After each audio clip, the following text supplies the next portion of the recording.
the most unvalued page is about us page on any e-commerce store. So basically be honest there, but tell your story, tell who you are. And basically that will be also work as your social proof as well that you're a real company, because you have to sell an idea that someone has to basically give you this money and you will actually deliver the item to your store, that it's not fake. So about us page is super important, something you should basically invest a time showing who you are, or basically just sell your idea of brand if you're not willing to share your image or your story about yourself. You're listening to Ecomonics, a Debutify podcast, your resource for one-of-a-kind insights into the world of e-commerce and business in the modern age. This is Joseph. I'll be presenting a wealth of industry knowledge from interviews with successful business people and our own state-of-the-art research. Your time is valuable, so let's go. Raitis Purins, it is good to have you here on Ecomonics. It's really exciting to talk to you today. Print on demand is like this thing that I've always been really eager to get into. So I'm really looking forward to having a conversation with you about it today. How you doing today? How you feeling? Good, could be better, but excited to be the show and then share whatever you will ask me. Yeah, I appreciate the could be better. But I feel most people, when I ask them, I think most people want to say that. Most people like, yeah, you know what, yeah, this pain on the back of my neck or my leg or something like that. But well, I'll do the best I can to not increase your headache as opposed to decrease it. I'm from Europe, so I have to be honest. Yeah. Fair enough. Well, I mean, I'm it's Italian on both sides, so I'm compelled to be honest. But here in the West, the postmodern or the post-national state that we live in, there's a lot of like, "Ugh, don't say that, don't call that person that thing." So it gets tricky. I don't want to get pegged by the feds. Anyways, that's a tinfoil hat off. So tell us what you do and what you're up to these days.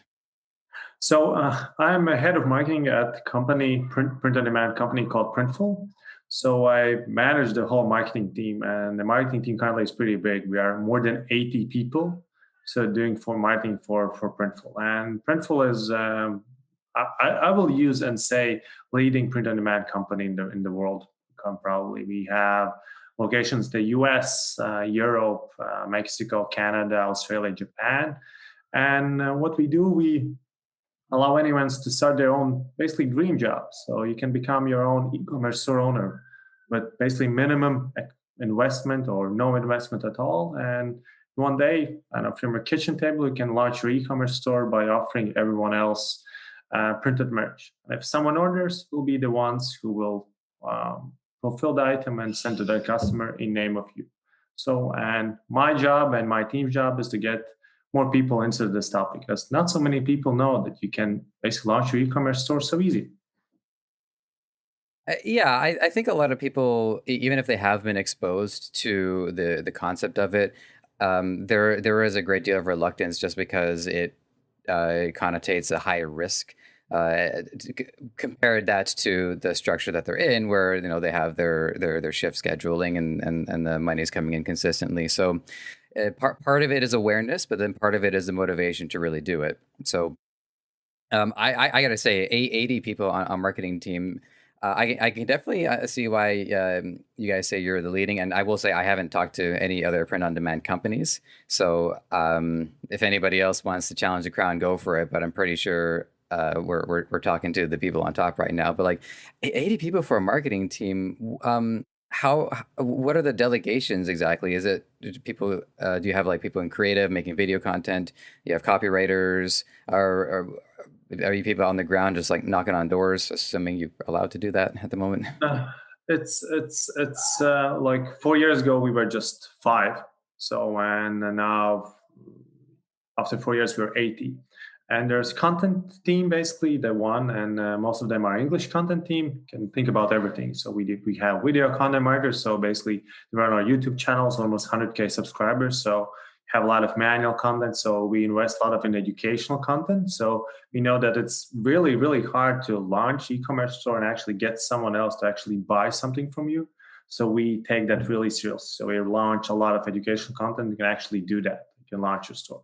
So, and there's a lot of also maintenance marketing. So that stuff goes out of stock and I know shipping problems, stuff like that. So we have to constantly keep our customers up to date what's happening. in Europe, in the US, Canada, Australia. So if you add those locations, not so many people. But it's social media, community management, video. And then comes the international part. So I think more than 20 people already. They speak English, but their main responsibility is other language, other markets. Like we have website in Spanish, Japanese, French, German, Italian, and working on more languages as well. So basically, that's also a huge part of the team. And we also have brand teams, so PR, internal communication stuff like that, employer branding. We have to make sure that people want to work for us. And then, of course, then comes the growth part. So SEO is a huge part of our game as well. So almost more than half of users comes to us organically. So there's already intention for them coming to our website. So that's amazing. So that's basically perfect for us. We don't have to pay for that traffic. Of course, there's pay-per-click because we need to educate people that we exist. It will be much harder to grow if people do not know that we exist there. And you can't just do that from organic. So affiliate, analytics, conversion, like onboarding specialists, email retention. So those basically are two big parts of my team: growth and content. And we take content really seriously because educational SEO as well. So those are great perks. Also international markets where maybe competition Italian is much lower than in English. Of course, demand maybe is not there, but it's much easier to basically rank higher than in other languages, like in English, for example. Yeah, and I'm not the expert on the international markets per se, but one thing that's important to keep in mind is advertising on Facebook, especially in the United States, where most marketers strategize. It's gotten continuously more expensive because the demand has there. So I can see margins being a little bit more lenient, say in Italy or possibly in Japan too. Again, I'm not the expert on it, where you don't maybe get as many individual souls working on it, but what you do have are a lot of people who are motivated and they have a potentially new market for them to get into. It's definitely cheaper than in the US, of course. In other markets, I'm actually not sure about Japan, but in Europe, yes. So it's either Google, Facebook, Instagram for sure. But it's not our basically reasoning why we are doing that. So we want to be truly international company. And US Right. market is the biggest one, but more people live outside US than in the US. So that's also one of the things. And we want to be international company and have seen that success companies like Facebook, Google, and Amazon, they also have huge share outside the US. So also we want to go there. We want to go internationally. And Asian market is super, super exciting. And we are starting to actually explore that through Japan. So that's as well. And these days, basically when you buy something online, very often we buy from also myself, I buy from stores in the US. So when it's good that you could basically order something from the US store, but it's filled in Europe. That will be in our case. So if you can buy someone from the US store in the USA, but it will be automatically routed to our European facility and you will get that faster, quicker. Right. It's logistics. So you want to receive item fast and quick. Myself don't have Amazon Prime because we don't have Amazon in Latvia. So I don't know how it's live like that, but I know that people in the US and globally now appreciate that thing. Yeah, one thing that I chambered it for later, but I think it's just as good to bring it up now. But um, I imagine that the expectations might be a little bit more lenient on custom designs rather than if I'm ordering something on Amazon and I'm expecting it to show up by the time I'm done the sentence. So overall, what kind of pressure is I would like to ask about the industry at large if you have some insights on some of the competition or even just people who are trying to do this on an individual basis. But if you don't have the information, that's okay. Just with the pressure that you're under to deliver as quickly as possible, is there a different expectation because it's more of a personalized product rather than somebody just ordering a unit off a shelf? Our customers has to basically sell the idea because we can't promise the same fulfillment or shipping times as Amazon. You're not competing with Amazon because very often Amazon you're competing with a price. We're also not something you should compete.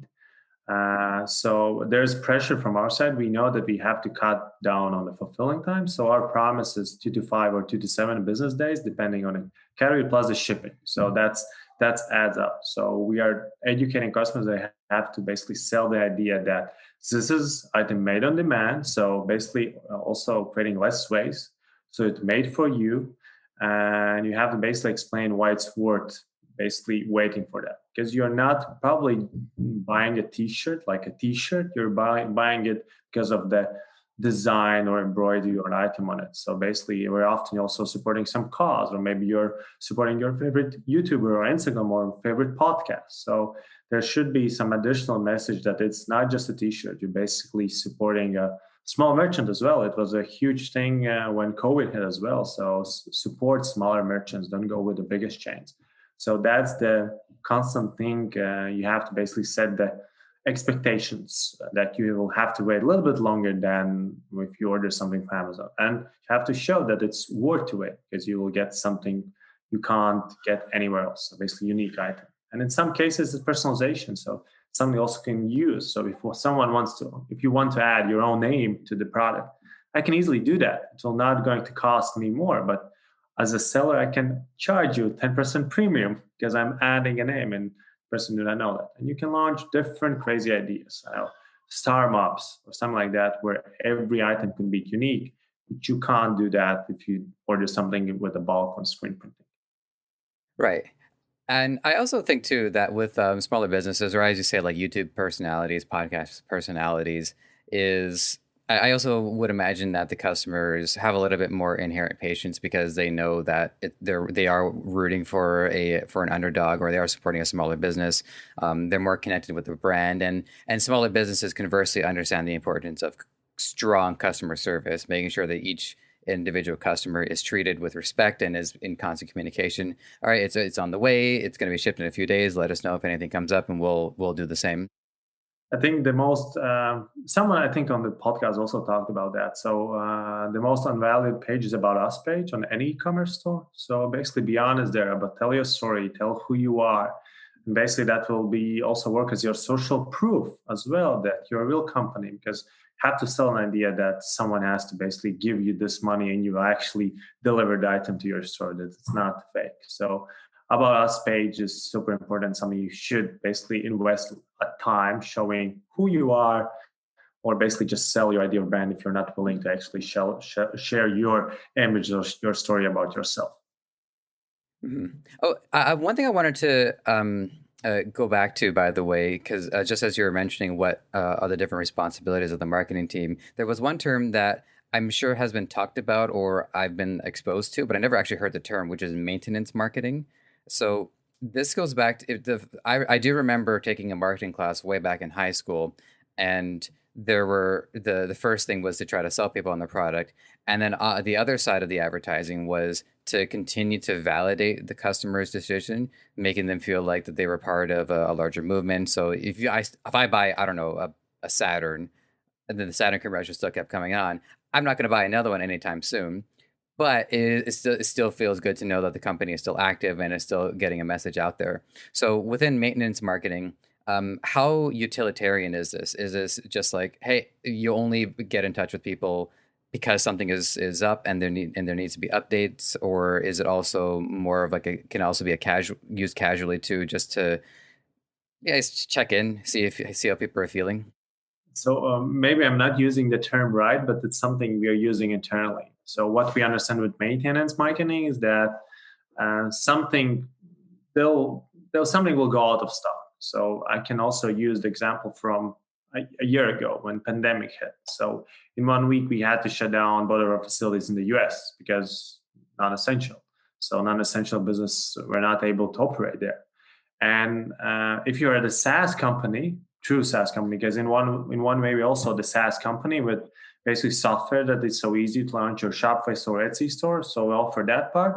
We also take your production part. So we see everything. There's no middleman. That's the main difference between us and maybe other competitors as well. So if you're the SaaS company and there's more demand, you just buy more Amazon servers. So more power. That's it, and you can easily scale up your business.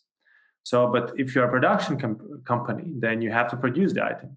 So in 1 week, we had to shut down both of our facilities in the US. So we had to let people know that we are doing that hey, your orders will be late, there will be nothing happening, and then constantly keeping them up to date, what's happening. So how long the fulfillment going to take, everything what we can imagine do, and do that on regular basis.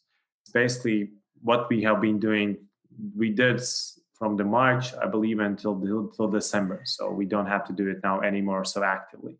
So that maintenance might, if you have to do that in 6 languages, that's 6 emails basically about the same thing, because someone even in the US is using our web page in Italian language as well. So that's one thing. And that's basically a major things, but always, as we also buy basically shirts in bulk from our suppliers, we have more than 260 products, so we have to keep them up to date. Okay, now this color, I know red and size S is out of stock, so there'll be delays. So we have to let them know, or something happened and maybe our fulfillment times will be a little slower. So, and we have to do that again in 6 languages. So that's part. And of course, we're keeping everyone up to date about new product launches. So that's also a positive part about the marketing. But if you launch a new product, it's your decision. Should we message them or not? If we're having problem with our fulfillment or something like that, we have to let them know. And we can't just, okay, now we have Italian language. We're not going to send out that email in Italian. There will be just English. And you can't make the decision. So there's will be always something we have to quickly react, basically keep our customer up to date because they trust their business with us. So basically there's no decision. Should we promote that new product? There's something happening because they have responsibility to their end customer. And it's not enough for us just to let them know. They also have to let their customers know that something maybe will be delayed. So always constant struggle, like constant challenge to work with our store owner, and then he has to also pass information to end customer. So it's something, so basically the responsibility to your end customer. So that's why we are doing maintenance marketing, because have to let know if it's something changing with us. So there should be an information to the store owner that they can pass to an end customer. Yeah, and I there's a couple of takeaways that I draw from that, and one of them is just comparing it to somebody who's selling a digital service, like you're saying, Amazon. If they're web hosting, they need to scale up. They need to scale up so that they can provide more digital hosting space for people. Whereas when you're scaling up, it's on the production side, and it's not just on production side either. It's also about maintaining the quality of the product, because if you want your customers to be happy long term. You don't want the shirts to end up in tatters, in the course of a week. So just from the content that I had viewed, like I did see one of your other interviews, and you had mentioned that one of the struggles of scaling up was actually finding skilled laborers to provide the product. Now, this is something that I'm really curious, just to kind of make sure that I understand exactly how much of it is done internally. So this is gonna sound silly, but I gotta ask it. Are you guys making the shirts or making the clothing in house, or is that part imported? I know it's a silly question, but I gotta ask. No, it's a valid question. Thank you for that. Thank you. So there's 2 parts. There's like basic T-shirt, which I'm currently wearing with embroideries. This is made by Printful here. Those who are watching videos. So these we purchase in bulk. So basic T-shirt, you want to print something on the front or embroidery, it's something we also buy in bulk from Gildan, from Bella Canvas, or Champions. So they're pre-made. So we are responsible for that someone takes the shirt, puts on the printer, prints the right item, checks the quality, and basically ship to end customer. That's the easiest part. We also do that with mugs, phone cases, a lot of different products, but posters, stickers, stuff like that. But there's also the second part, and it's cut and sew products, like all over products. So in that case, for example, leggings or shirts or bikinis, even from recycled polyester as well, so bikinis. In that case, we just purchase a garment and we put print on a garment, and then it's put together in our facility. So there's also seamstresses working in our facility. So we are responsible for larger part of business. So it depends. So, and generally you can't just come in basically in our facility and just start working there. There's some kind of onboarding, and that's also a struggle. And we had to scale up during the pandemic so there's also scared, should I come to the facility and work? So stuff like that. So their own challenge. And we also want to keep our employees safe. If someone gets sick with the COVID, so there's probably have a bunch of people sent home and there's disruption to fulfillment. So if operation is not working, then also there's no salary for us. What's the point of me doing marketing? We did anti-marketing for 2 months in the 2020 because we tried to manage the incoming volume in the US while scaling in Europe. So that's a challenge. And in different categories, different, maybe phone cases better, but if you have to put together face masks and neck gaiters, which were high demand, then we need those people coming in and we need to expand, actually provide more space. Actually, they can do their job. Yeah, by the way, I'm personally, I'm a big fan of the neck gaiters too. So yeah, I got a little collection of them. Yeah, it's something we put together in 2 weeks, less than 2 weeks, and launched as totally new product. Most successful launch in 2020 or ever at Printful. So, and you know why. So Yeah. when we postponed it to launch face masks because we have them in high quality, but I think we launched them Q3 after a while because if we launch them, then you can imagine what will happen again with our fulfillment time. So we'll go up and up. So we waited the right time when we have able to basically scale up our production output that we can actually launch them because we didn't want to do. Hmm.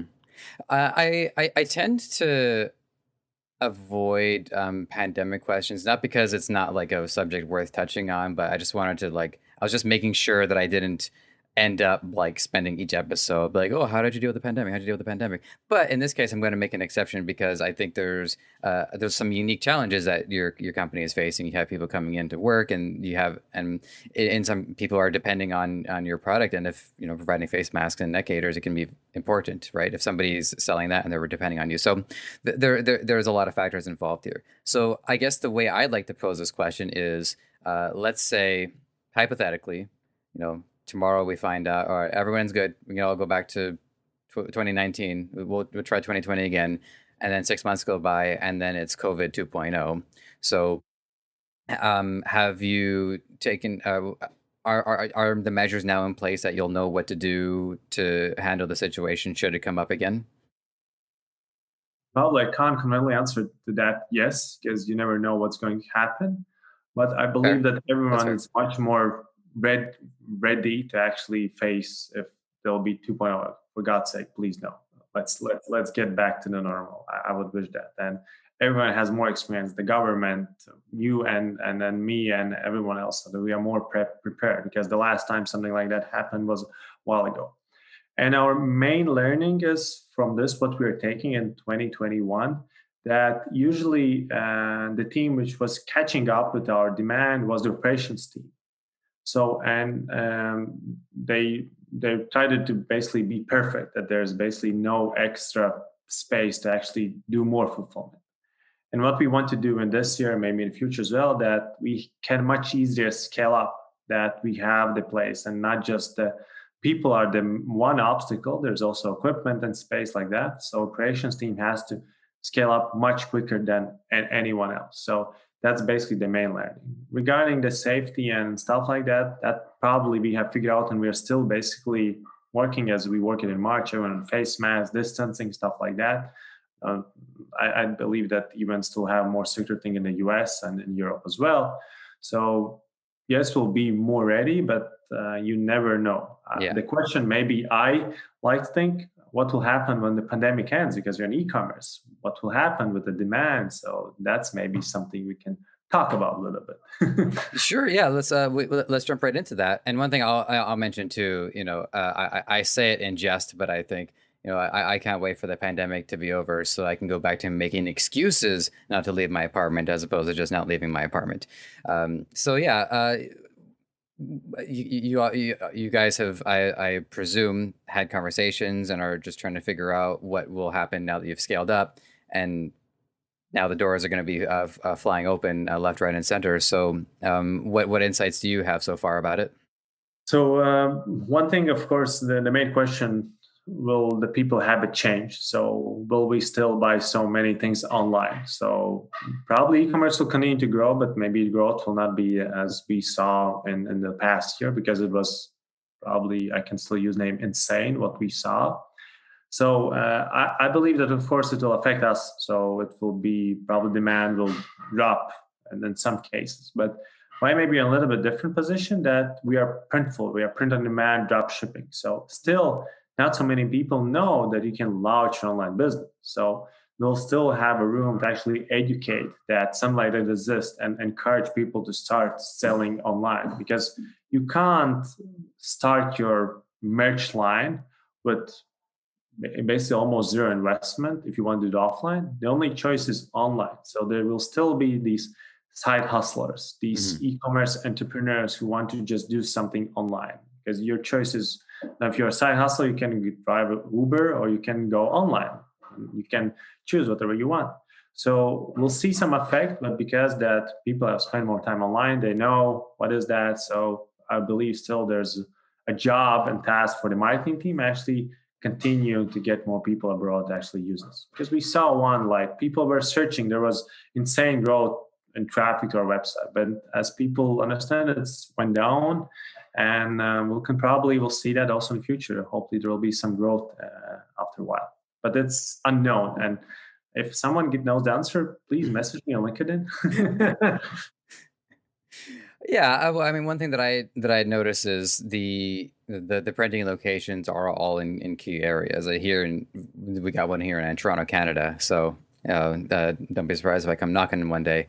Um, and I think uh, because the locations are already some of the main metro areas of the world, even if more people can go outside, you can see incentives change. Maybe not so much with the neck gaiters and the face masks, but people are going to want to start wearing more custom T-shirts, and maybe they'll start. Right now, I'm not really so inclined to order a custom T-shirt because what am I going to do with it? I'm just going to walk around the Oh, house. probably your older sweatshirt or sweatpants, Yeah, like exactly. stuff like that. So that's probably the habits will change. And of course, we know that neck gaiters and face masks will phase out. That's okay. Maybe that will be some kind of fashion icon. I don't know what's going to happen, but that's what we probably see, that will be much less popular. We already know that, because how many neck gaiters you can own? Like you don't need one every day as well. Maybe you do. I don't know. I don't know. I just like them. I just think they're cool. There's a part of me that just still wants to still wear those masks. It's the nerd in me that secretly wants to dress up like anime characters. Anyways, not so secret. So one thing that I hadn't. I don't know. I guess I was planning on asking it earlier, but things have just been moving along with such flow. But how did Printful start up? Because I think there's a mystery as to like which table it started on. Like maybe it was kitchen table, maybe it was living room table or dinner table or whatever it is. So like, what can you tell us about the history of the company? So there's a great story actually. So I'm well, happy to share that. So Printful will celebrate its eighth birthday this summer. So eight one. So we've been a while. And I'm from Latvia, and then also co-founders are both from Latvia. And I don't want, like, more than 10 years ago, the same co-founder founders, like Lauris Liberts, he started a local social media network, like at almost at the same time as Facebook were launched. So it's draugiem.le for friends. It's still a legit business, but as globalization happened, more people switched to Facebook. But what he did, he basically launched a good business with regular revenue, so high gross margin revenue, just that's the software. And basically, he started launching more and more companies. And basically, use investment. He didn't want to just chill and do nothing. So he started launching more and more companies. And he also moved to the US. So to actually do that, because that's probably one of the best markets to launch something new. And there's now more than 10 companies actually in under basically the group where it was launched. And one of the companies he launched was Starter Vitamins. StarterVitamins.com. It's still out there. It's we even recently switched to Shopify.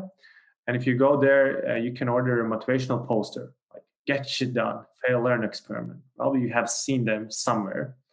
And we know for sure that it's in offices, Google or Twitter as well. So that's also a fun fact. And why we launched that store? Because we needed cool posters for our office in Latvia and Riga, something motivational, something like real startups would have on their walls. And we're looking around, there was nothing basically coolish to actually would like to put on our walls. So what we did, we designed them ourselves, and not just use that for our own walls, but decided to sell them. And guess what? Other people also needed that. And business did pretty well. It's like nothing major, but a legit e-commerce store. So like orders are coming in from different offices, so pretty well.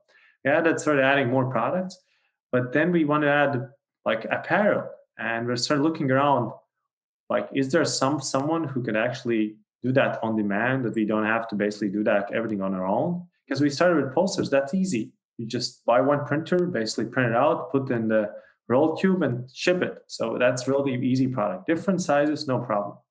But when you add more products with t-shirts, I know black, red, each color, 5 sizes, have to buy them 24. So that's already a lot of warehouse space. So and we were still looking around. Is there someone can do that on demand? Fast fulfillment, shipped to the end customer, good quality. And there was someone, but it was a lot of manual work. I think we went tested one. And basically we again decided to solve our own problem. And then idea of Printful was born. And we started with posters, couple of products, and it's been a wild journey that constantly solving our problems. We are basically offering a better solution. Still starter vitamins runs on the Printful. So it's like eating your own dog food. So we understand a little bit also from the e-commerce store business. We are still keeping it alive because it's a huge part of history. And actually, we are trying to replicate the same thing again and again. So we recently launched also our Printful Bits. So we hired a project manager here in Latvia, and we have built some tools internally which we're using on our own as well. So, and maybe, and not just to keep to ourselves, because then it's slowly less maintenance. We could maybe sell to someone else as well. So maybe launch an next Printful again, something bigger than Printful. You don't know, because Printful was basically nothing so a while ago, and now we're the biggest company out all. So out of the social media and other companies here in Latvia. So solve your own problem, and you will basically understand better the audience and build a better solutions for you and others as well. And one thing that sticks out to me too is by starting one business after another, what that does is it gives a person an opportunity to identify new problems to solve. Where if somebody only has the one business and then they're understanding a number of problems, but they're all solving them in the interest of getting that business going. So by setting up another business, you start to have this chain reaction where you'll be exposed to new problems. Okay, well, our previous businesses, maybe they can solve this one, and if not, we'll have to start up another one. And it's this whole ecosystem of identifying issues which are leading towards new potential markets. So that's clever. I don't know if that was even like the strategy or anything like that, but I think just goes to show the advantage of starting multiple businesses and having them work in tandem with one another. Yeah, Lauris, our co-founder, one of the co-founders, he's real entrepreneur. So he probably one of the options was to basically chill at a mansion or house somewhere in the sun, and that's it. But he wanted to do something more. I think in total with his partner, he launched more than 100 different companies. So and now just around 10 is still out there. So and Printful is now the most successful one, and we're looking to basically replicate the whole idea, and it's easier if you're part of the company because you don't have to think about accounting. You can easily access SEO manager, marketing. With that, if you do that on your own, probably have to hire agency, freelancer. Here, everything is already here, and we have some through that. So that's easier to actually constantly be out there and be in the challenge. So that's fun. Mm-hmm. And getting back to one of the key features of the business model is that a seller or a merchant doesn't have to incur the cost of the product themselves. Same along the lines with the drop shipping community that I speak to very often. I mean, with you guys, I don't know. I guess it's like it's a hybrid of like drop shipping, but also drop service. But I guess because there's a product involved, probably leans more towards drop shipping. So I'm not really, not that it doesn't. I'm not sure how much the label really matters. It's more just like what the service you're providing. But if you want to clear that up, sure. But that wasn't the question. So it's basically drop shipping, but with print on demand elements. So drop shipping, every item is basically the same. We still offer a t-shirt, but with print on demand, every item is unique. So you can basically add your touch to it. If you're an influencer on Instagram, then probably you will not go with dropshipper. But print on demand, you can put your logo on it. So basically the same idea, and we make it super easy. So that's our goal. and that it's so easy to launch your merch store with all the mockups, with integration Etsy, Shopify, Wix, Squarespace. You basically name any integration as it does, that we make it super, super easy. Mm-hmm. And then going back to the premise of the question, which is because sellers are incentivized to use the business because they don't have to incur the costs unless an order is placed. But with your company now, this might be like a little bit too I don't know, like the information might be confidential, so if you don't want to answer, it's all good. But I just give it a shot, which is the profit margins within your company. To me, seem like a bit of a challenge because you have to offer a lot of different services. You have to have a lot of machinery, the expertise, materials. So, is there anything that you have to do to make sure that the margins are profitable? Certain products can't, that there's not enough demand for it. So how much of the advantage to the seller do you get to have in running the company? So it's a really good question. So of Thank you. course we're not just a SaaS company, so we can't offer the same margins as if you have just a Shopify app on a Shopify platform. So we have to basically cover human hours. So someone has to print the item there. So it's a challenge, but we picked also a little bit different way. So we constantly invest more, basically money and resources, actually make sure that we streamline the process as efficient as possible. And we have also a team of, I think now almost 150 developers, team of developers. So that's pretty unusual for dev team, for production team to have as many developers. And I want to say maybe that Printful is also the company where we are the t-shirt company. That's okay. We have a lot of products, but where developer learn how to print a t-shirt. And my feeling though is he's lazy. He'll not go anywhere. So basically, figure out how with a computer you can print something on a t-shirt as efficient as possible.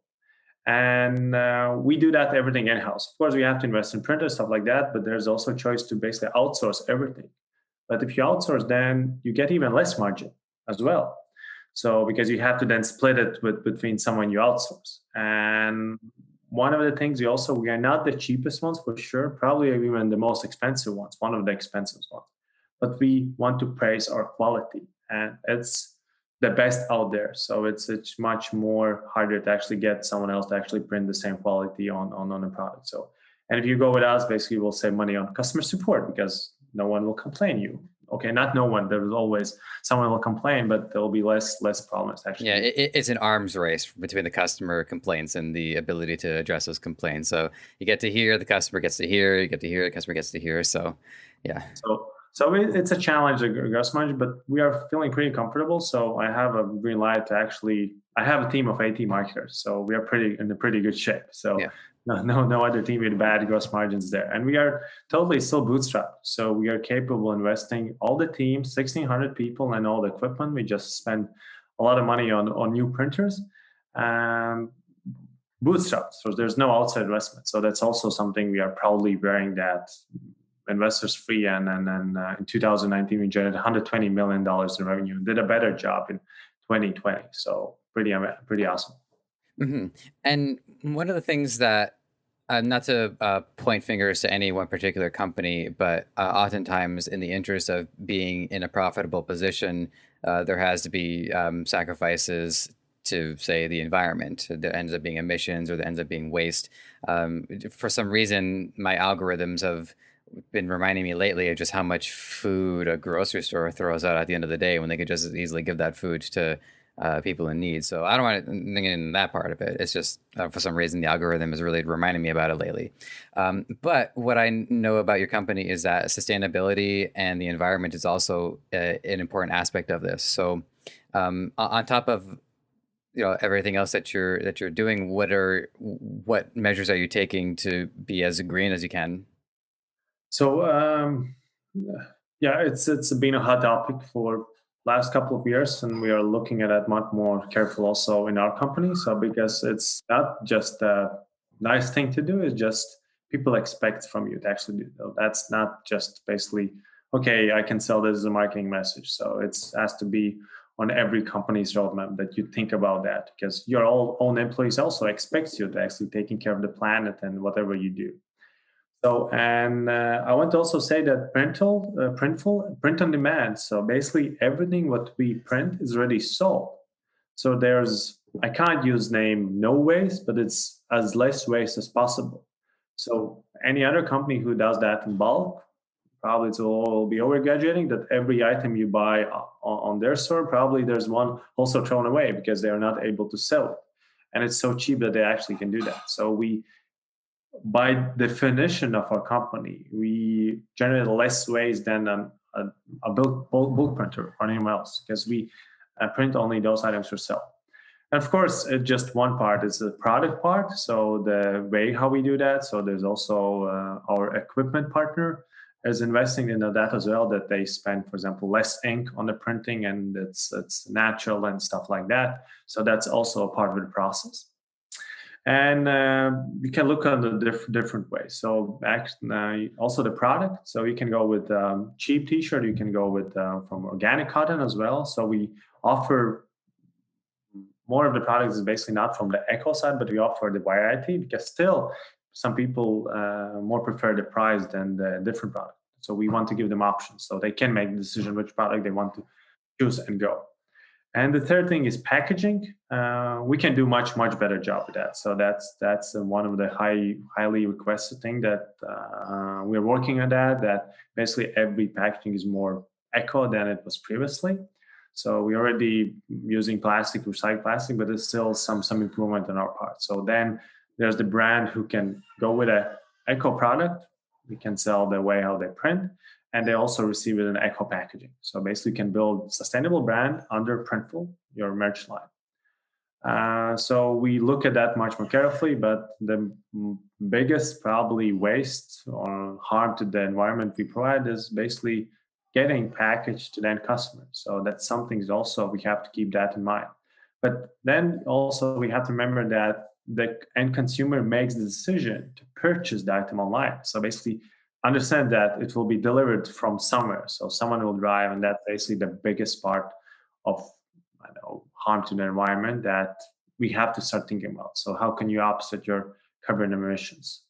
So, and there's so much things you can do, and we want to be realistic. We don't want to be that ideal company who just sells the idea will be carbon neutral by 2050. I don't know. Probably I will not. If I will make that statement, maybe I will not even work for the company anymore. So I can do that if I want. We want to be realistic that okay, we are doing this. The main goal is that let's limit the waste we are creating for the planet. So that's our mission, and we are moving step by step to be just a better company for the world. And one great point to summarize it too is that in the long term, the more premium quality of the product, the less wasteful it is. Conversely, if somebody ends up getting the cheap, cost efficient ones, the car the truck still has to drive it over anyways. So it ends up being more beneficial in the long run. But it's a difficult thing to get general audiences to really understand, because like environmental issues, I would say, is definitely like it's like one of the most long-term investments in order to convince people that it's worthwhile. Because we're not, I don't know, I'm not a great expert on the environment myself, so I'll leave it at the one good point that I made, and I'll stop there. So the next subject that I want to cover is just about the relationship between custom designs and our artists, and the connection that we make with brands and companies and stuff like that. And so this is something that I talked about with print on demand expert Carrie Eggleton, a previous guest on the show, the difficulty of dealing with copyright. So just to kind of like retouch the point is that one of the things that makes copyright material tempting to use is because it has a lot of recognition. So if I do a Super Mario t-shirt, it has a high chance of being sold because people recognize it and they're more likely to purchase it.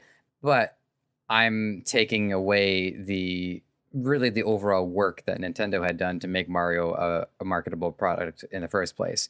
So there needs to be a healthy relationship. I mean, it's good for artists to make the art because it continues to expose branded content to the audience So there can be a relationship here that's mutually beneficial, but we're not there yet. With your company being, I guess, really the spearhead of print on demand, having the most resources, having the most inroads into what I would say is more contemporary, or not contemporary, sorry, more classical or established businesses. Is have you made any progress? Is there hope that there can be a healthy relationship between people wanting to make branded content and making sure everybody's happy and getting their cut? So of course we have to follow IP. I know legal team just today announced that there will be IP day end of April, some kind of lesson like that. So we have to be legal. So we can't allow you to basically take advantage of someone else's property. So you have to get permission. And we have seen that some of our customers have basically, I know, created agreement with Disney to actually offer designs with their logos, but there should be some kind of basically arrangement together. Otherwise, you're basically earning money on someone else basically fruits what they have done. So Yeah, that's illegal, and we have to also comply with that. So you can't print Pokemons or Kanye West image. So yeah, exactly. that's stuff. Our challenge, like for example, our goal as a team is to basically offer the tools that, okay, what can you print? So we got also different events in the world. So you can also basically use the theme and topic and offer merch regarding the event, but not by not offering copyrighted stuff. So I can't immediately name you some examples, but when I know something is happening, you can basically take advantage. I know, and there could be also examples from president elections. So you probably can't print offer one of the president's faces or candidates, but you can maybe mention they went some kind of a little bit different and offer that to their supporters, what they said or stuff like that. And our, as a company, goal is to offer basically options that you can sell as a design. So we offer different clip arts or quick designs, as we call them. We also recently integrated with Getty Image that you actually can access a huge library with different items. You can also use as designs if you can put that on our generator design maker, as we call it, and the way. And yeah, and if you want to basically print something copyrighted that we can basically catch and follow, then you have to basically prove that this item is basically owned by you. Maybe in the future there could be some kind of agreement that, okay, let's integrate with, I don't know, Super Mario, for example, and that there's, instead of just Getty image integration, there's Super Mario integration. You can easily use any item from basically Super Mario. There's character stuff like that. For every purchase, we'll basically price you, I don't know, 10, 20 cents, and we'll share that also part with basically owner of the visual. So that's also an option how to actually do that. And we know that it's a struggle, so we are trying to solve that there's less limits, but we have to basically follow the rules. So there's no choice. And if you will not be sued, then we will be. So Yeah, exactly. And the rules are I mean, it's all it makes logical sense. You summarize it very well, which is, you're taking the fruits of somebody else's labor for your own profit. And I myself, I wouldn't want to do that. I would want them to have their own cut. It's just that, there's obstacles and there's barriers of communication between a large company and a small artist.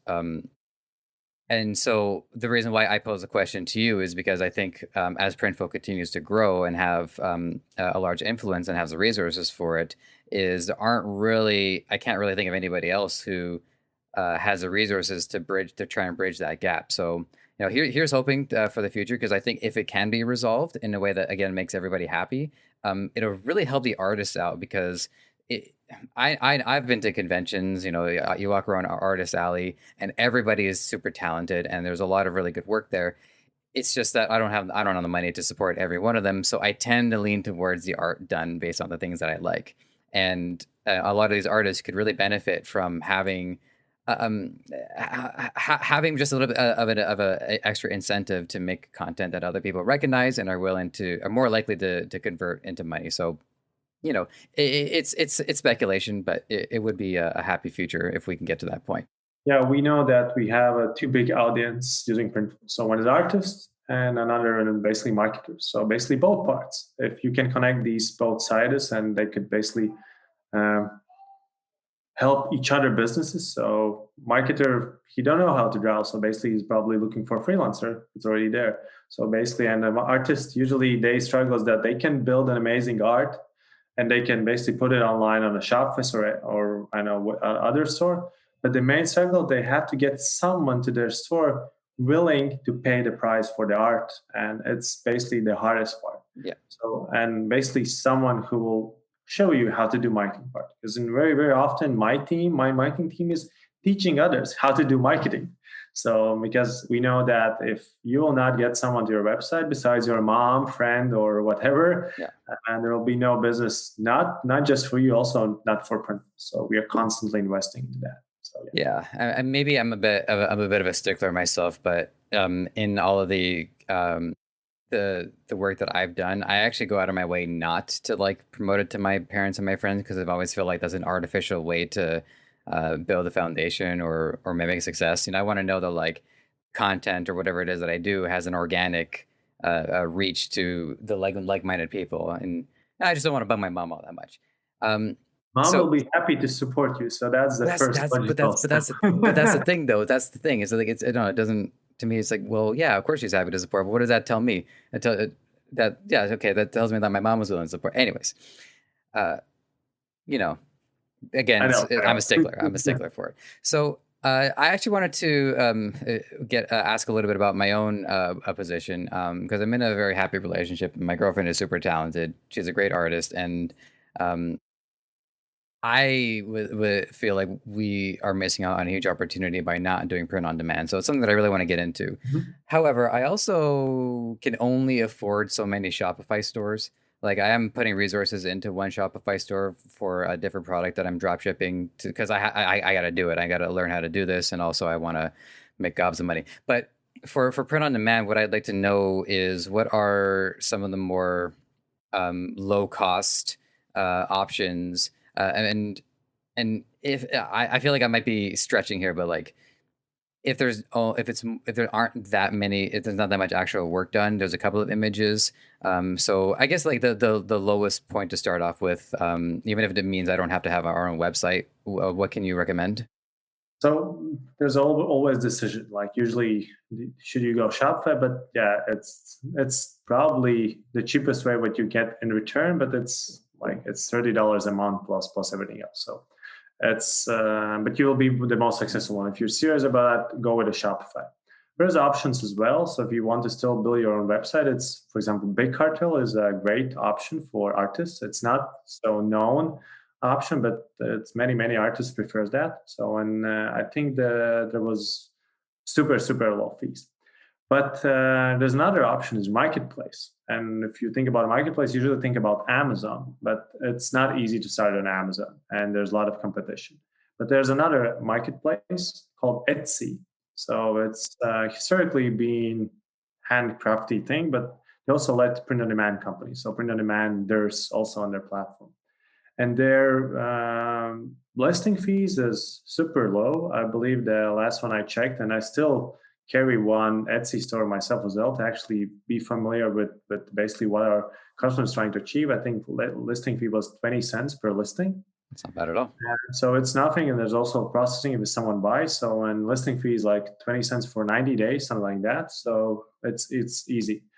And another advantage, you don't have to have your own website, so that's nothing. And you enter the marketplace. So immediately when you're in the marketplace, you can rank for different keywords. People go to the marketplace to buy something. So immediately on the first day, you have a huge potential audience who could potentially buy something from you. So you can put few listings, be creative with your descriptions, with everything that's in place. What my strategy is very often, I just check the top rated Etsy sellers on the Etsy platform and just see what they list on their listings. So what kind of information and try to replicate that as well. So there's fulfillment times, shipping times, a lot of keywords, images, size guides, stuff like that. So Etsy, in my opinion, is the basically lowest possible barrier to actually enter there. Maybe the main disadvantage there that okay, I wouldn't say that the brand is the disadvantage that you can't build your brand. You still can do that. There's still competition. So if you, it will be still your competing with price as well. If you're building your own brand, it's much easier to tell the story, and you're not competing with, I don't know, if you're looking something for the Mother's Day, there'll be 100 different options. If you're Right. doing that on your own store, there's only your option, but you have to just get someone to your site. So that's the easiest way I start. I constantly remind also during onboarding to everyone I talk in my company, if you want to really understand what kind of struggle our customers basically go through, launch your Etsy store and get someone besides your mom to buy something for you. So part of the training is other than my mother. See, it's just not a fair metric. It's just it's you know what it is. It's like the free space in the middle of a bingo card. Everybody gets to dab the free space. So yeah, exactly. Awesome. That's a really good takeaway. Okay, I guess I'm just gonna make sure this is the dumbest question I've asked so far, but like Etsy, I set up a store on Etsy. I can use Printful to fulfill it. Yeah, Okay. automatically. So basically, you connect both sides. You go to you create an account Etsy on Printful, then you go to Printful, upload designs, some magic buttons, and those designs will appear in Etsy listings with all the image, default descriptions, size guides, even shipping prices, and then estimates. So, like as minimum like effort as possible. You have to just upload your designs and come up with titles and then text. So that's the idea. Someone buys, ultimately gets in the shipped end customer. But the main thing you have to remember that we are not, I don't know, some people compare us with Redbubble or Society 6, that you just keep the margin. So basically, if someone buys 20 and then Redbubble pays you, I don't know, some kind of fee.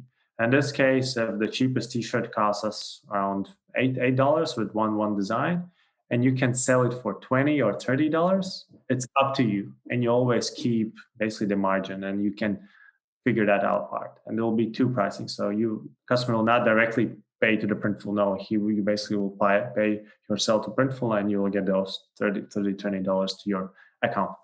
And that ties in again to researching what the top sellers are doing as well. If you look at their price margins, you get a feel for what customers are willing to convert, or what they're willing to pay. So that's great. Actually, to encourage someone, we have a couple of millionaires who have done that with our company, and it's fine that you do that with print on demand and to switch to the bulk price if you want to sleep in your warehouse during Black Friday, Cyber Monday. In some cases, we're also fulfilling some part of your basic orders. That's as well. So that's a mixing part with print on demand and doing your own stuff, because otherwise you can keep up with demand. And it's much easier. We can easily, if you order 1,000 t-shirts a day, we'll fulfill those in 7 days.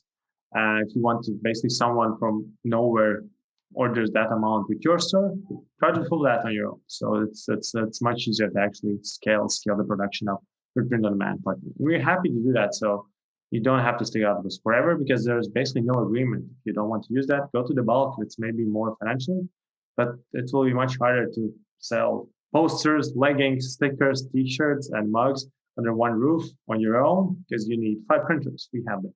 So that's also the difference between us. Terrific. All right. Well, this is we're very nearly at an hour. Counting the not counting the brief interruption, but that's going to get edited out anyways.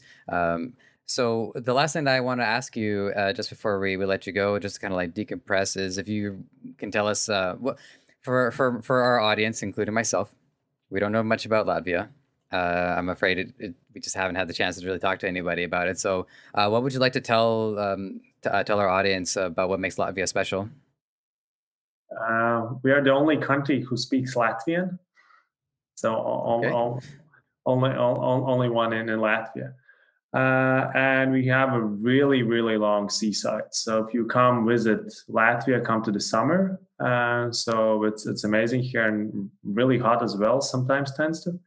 And as real European country, we can enjoy all 4 seasons. So in January it was in Celsius of -20, and in summer it gets +30. So, and as some of my peers has said, it's pretty exclusive to be Latvian. There are less than 2 million. Which else audience can actually, which nation can actually say that? Yeah, well, as an Italian, one of the things that I take pride in is that we come from the Roman Empire. So I'm like, all right, we pulled our weight. We were the bad guys. Somebody else's turn. We have been under almost everyone in Europe, Russia, Germany. So it's not the fun part of our history. Let's look at the 1990s when the Latvia got their independence again back. Well, congratulations to that. And then the other thing I wanted to talk to you about too is because you also outside of Printful, you play on the handball team. You represent the Latvian national team. So here's what I think handball is. This is what we know to be handball. Where this is last time I played was elementary school, but it would either be a basketball or a tennis ball, and everybody would be in a line, and they would bounce a ball off the wall, and then the next person would either have to catch it or punch it, but they couldn't hold it. If you held the ball, you're out. If you miss, you're out. If you don't bounce it, floor, wall, you're out. So easy thing to do during recess, 15 minutes, just do a quick round of handball. So is am I close? Am I far off? What is a handball exactly? You gave the definition of handball, what usually people in US and I guess Canada you understand. So that's handball. I'm not even sure if I could represent our side of it too. That's just what we called it. Yeah. That's what I have seen on videos. But I play team handball, so it's basically team sports. So two teams competing with each other. So when there's goalkeeper, field players, so some kind of a mix with basketball and football, you can also say like that. So there's a ball, there's goalkeeper, and you actually have to get ball in opposite goal by throwing it with a hand. So some dribble involved. There's some rules into that. So that's pretty huge sports in Europe. So there's football, soccer, football as we understand in Europe, and then basketball, and it could be even handball as the third one, which in terms of popularity. And also I play that, so that's my way how after a long day in the office or in front of computer as in the recent year is where I can get basically forget about sports. So I play handball. I play as a goalkeeper as well. So Google team handball on YouTube and you'll understand what I'm talking about. Okay, yeah, I'm interested in looking at that into myself.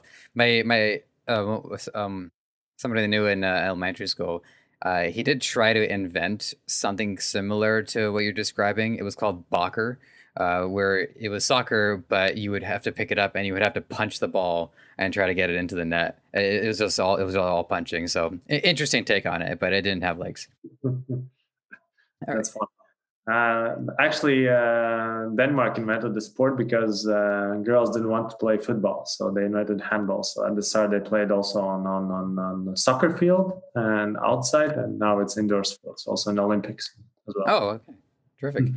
All right. Well, with that, I got to say, Raitis, this has been fantastic, and it's been helpful to me personally too, because I have the luxury of getting to talk to so many people, and I get access to so many resources. So, I am grateful for the opportunities that unfold literally on a daily basis. So, thank you for your time. If you have any last words, parting wisdom, advice, anything you'd like to share with audiences, feel free, and then let the audience know how they can, get in touch with you or just access Printful and get started. Yeah, thanks. It was a pleasure talking to you. So you can find me on LinkedIn or Twitter or Instagram. So go on and follow there. And yeah, if you want to check Printful, so printful.com, it's so easy. And I will create a coupon code. So Debutify, so the name of the podcast, and you will get $5 off. Like first 100 people will get $5 off for your first purchase. We have also sample orders, but this will be basically for your also first Etsy order as well, if you wish. Yeah, that sounds great. Thank you. All right. Thanks. Have a great day, evening, what time you're talking about, and it was a pleasure. Thanks. It's the same here. All right, and to our audience, all the best. Take care, and we'll check in soon. And that is my art channel that I have on YouTube, and so I've been basically. Hey, this is Joseph from Ecommerce. Just wanted to thank you for being here and for giving this content your time and attention. I hope you learned something. I can say with certainty, I have learned something with every episode that I have done, and I don't see that changing anytime soon. There's a couple things you can do to help us out. If you want to check out the audio content, we are available on all major podcast platform distributors. And while you're there, give us a 5-star review. It helps a lot. And while you're here on YouTube, there's a lot of things you can do to help out as well. It's not going to take very long. Subscribe to the channel, hit the like button for this episode, and hit the notification bell so when we have new content for you, it's going to be at your doorstep ASAP. Lastly, this podcast is created by Debutify, the best Shopify template available. It is 100% free for you to start, and it can change your life. It can make you so much more free than you are right now. So if this episode wasn't enough to convince you, I think a few more might do the trick. So have at it.